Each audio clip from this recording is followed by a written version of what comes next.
Bonjour à tous, nous sommes le 3 août 2025. Je vous retrouve cette semaine pour un nouveau rapport hebdomadaire de situation. Alors au départ, il n'était pas prévu, comme je l'indiquais lors du direct de vendredi soir, suite à le fait que j'ai dû prendre du repos forcé, j'ai annulé mon déplacement qui était prévu ce week-end. Et donc, vous avez un site rep qui compense pour celui que vous n'avez pas eu la semaine dernière. Voilà. On va passer très vite à la carte sur Military Map, mais avant ça, je rappelle qu'International Reporters est une agence indépendante. Nous ne recevons pas de valise de cash du Kremlin.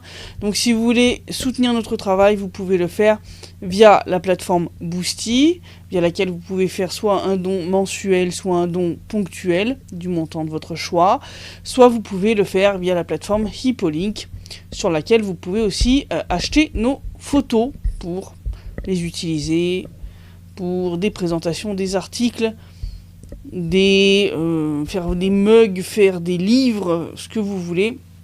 Voilà, certains sont ouverts à l'usage commercial, pas toutes, il faut regarder la licence. Mais voilà, vous pouvez utiliser ces deux plateformes. Je rappelle aussi que bon nombre des contenus que nous publions le sont exclusivement sur Telegram. Je vous encourage donc à aller vous abonner à notre chaîne, c'est gratuit et ça vous permettra de ne rien rater. On peut donc passer maintenant à la partie carte militaire. Alors ça c'est la carte globale, comme vous pouvez le voir, avec ici la région de Koursk, la région de Belgorod, ici la République populaire de Lugansk, celle de Donetsk, et les régions de Zaporozhye et Kherson. Ici c'est la région de Kharkov. Donc on va commencer en région de Soumy, où on a eu une évolution dans un sens et puis une autre dans l'autre. À savoir que l'Ukraine a repris Kondratovka, qui est ici, à la partie ouest. Mais par contre, l'armée russe a pris Varachino, qui est ce village ici. Donc là, ce n'est déjà plus la zone blanche, c'est déjà la zone rouge. Donc l'armée russe a reculé là, a avancé ici, donc en région de Soumy, à la frontière avec la région de Koursk.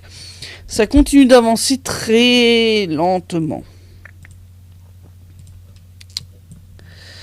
Alors, on va passer en région de Kharkov.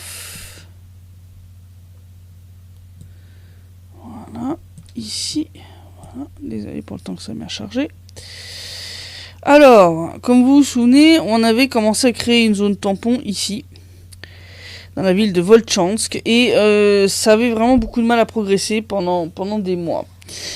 Et en fait, ça y est, cette semaine, l'armée russe a fini par prendre tout le contrôle de cette zone-ci, qui est au nord de la rivière Volcha. Donc toute cette rive droite de la rivière est désormais sous contrôle de l'armée russe. Donc pareil, toute cette zone blanche maintenant est rouge, et donc l'armée ukrainienne n'est plus que dans la partie sud de la ville, au sud de la rivière Volcha. Voilà, donc ça c'est la région de Kharkov. Donc là aussi, ça avance lentement, mais il faut se souvenir que l'armée ukrainienne envoie beaucoup de réserves là et en région Soumy et mène régulièrement des contre-attaques pour essayer de ralentir l'armée russe. En région de Kupiansk, pour l'instant, ça ne bouge pas. La situation reste peu ou prou la même. Alors par contre, si on descend un petit peu, là on a la ville de Seversk, et puis comme vous le voyez, la zone blanche atteint désormais la périphérie est de la ville. L'armée russe est arrivée en périphérie de Seversk. Ça y est, cette partie du front se met enfin à bouger après, je crois, plus d'un an et demi, où c'était resté relativement stable. Donc là, l'armée russe avance vers Seversk, qui est à la frontière entre la République populaire de Donetsk et la République populaire de Lugansk. Alors on continue de descendre. On va descendre donc vers Konstantinovka. Et on va parler surtout des deux grandes nouvelles de cette semaine, qui sont la libération de Tchassov Yar, qui est ici, s'il veut bien zoomer. Voilà, t'es gentil. Donc Tchassov Yar qui est ici. Donc ça y est, la ville a été totalement libérée. Il y avait eu des difficultés pour prendre cette partie-ci de la ville, mais maintenant c'est fait. Donc ça y est, Tchassov Yar est désormais sous contrôle de l'armée russe. Et vous vous souvenez, je vous avais parlé des problèmes que nous avions eus à Dzerzhinsk, qui avait été libéré une première fois, et où des groupes de DRG, des groupes de sabotage reconnaissance ukrainiens, avaient réussi à s'infiltrer. Donc Dzerzhinsk alias Toretsk. Ça y est, la ville a été totalement nettoyée, et les abords, tout ça, toutes ces zones blanches là, a été nettoyé aussi, ce qui protège désormais la ville d'autres tentatives d'infiltration. Alors vous voyez ici, il y a une espèce de petit chaudron qui s'est formé au sud de Klebanbouik. Donc je pense que ça va se refermer bientôt. Parce que ça devient intenable pour les forces armées ukrainiennes. Donc je pense que ça va pas tarder à se refermer. Donc là on est au sud de Konstantinovka, Konstantinovka qui est ici. Et dans cette région-là, il y a encore une autre localité qui a été libérée, c'est la localité d'Alexandro Kalinovo qui est ici. Voilà, Alexandro Kalinovo, au sud de Konstantinovka. Vous voyez, le chaudron est en train de se refermer avec plein de mini-chaudrons. Vous en avez un ici et un ici. Donc une fois que tout ça le front va s'aligner, et bien ici ça va vous faire un super arc de cercle au sud de Konstantinovka. Voilà, donc ça sent très mauvais pour l'armée ukrainienne dans cette zone-là. Alors on passe maintenant un peu plus à l'ouest. Donc là on est en région de Pokrovsk alias Krasnoarmeysk. Alors là il y a eu plein de villages libérés. On a entre autres Boykovka qui est ici, Zatishok qui est là, qui a été libéré, Novo-Ekonomicheskoye, donc là qui fait que l'armée russe est désormais plus qu'à aller un petit kilomètre, 1,5 km maximum de Mirnograd, qui est ici, qui est à l'est de Pokrovsk, à l'est Krasnoarmeysk. Donc là, l'armée russe se rapproche quand même grandement de Mirnograd.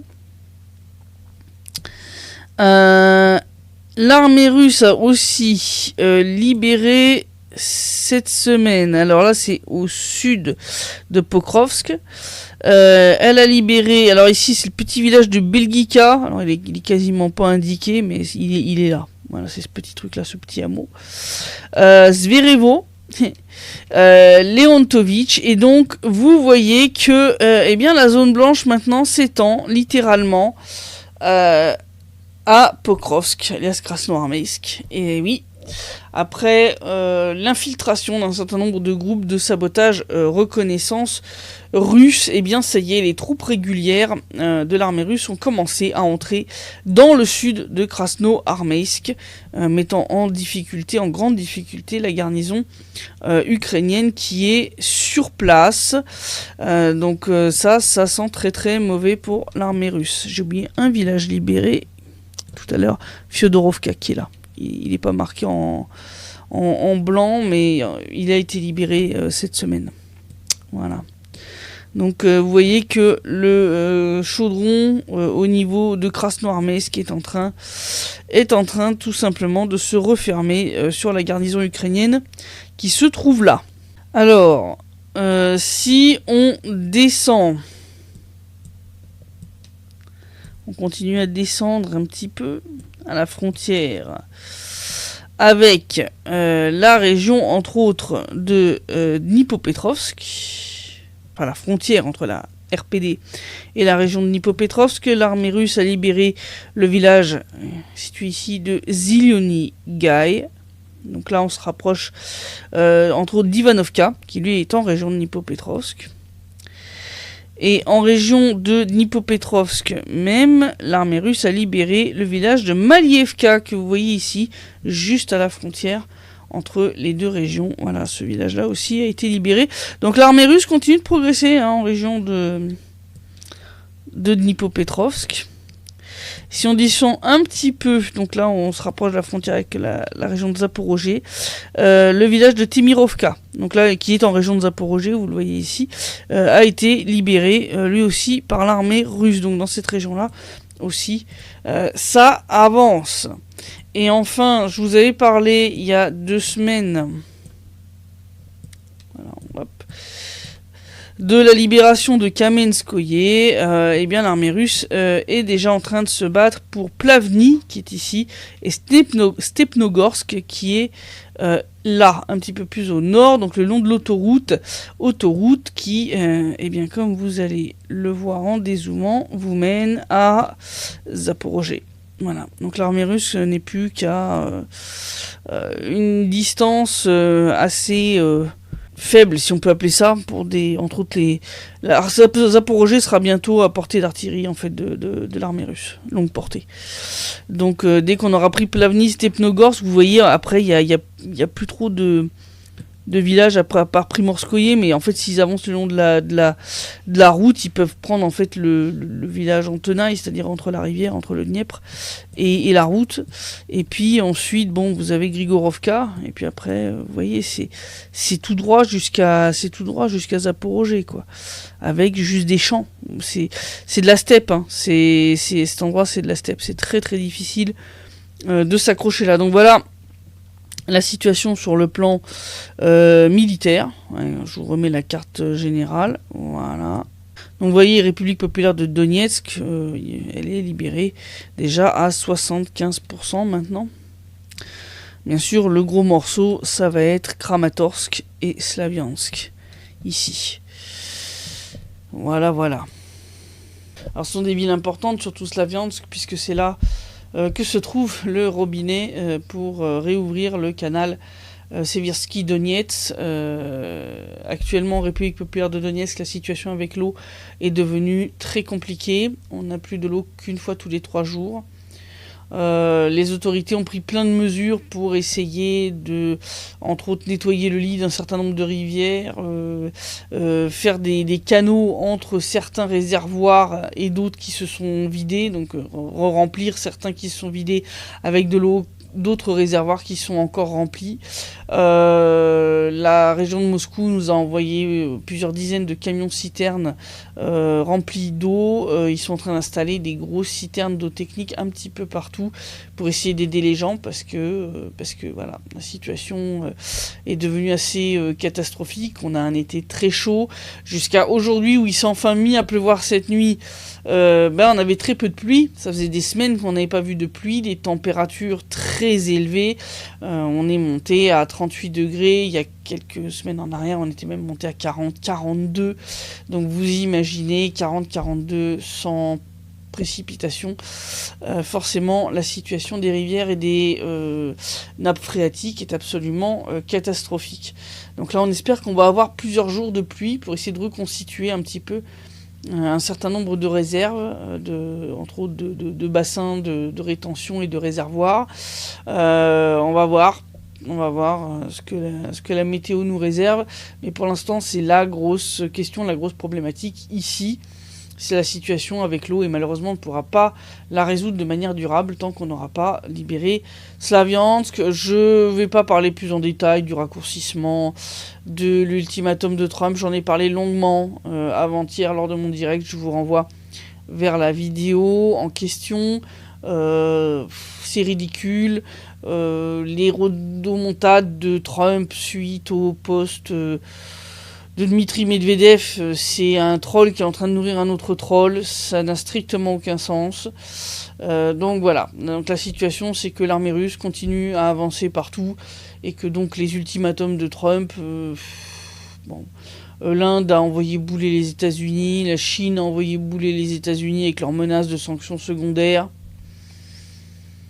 Bon, donc tu vas faire quoi ?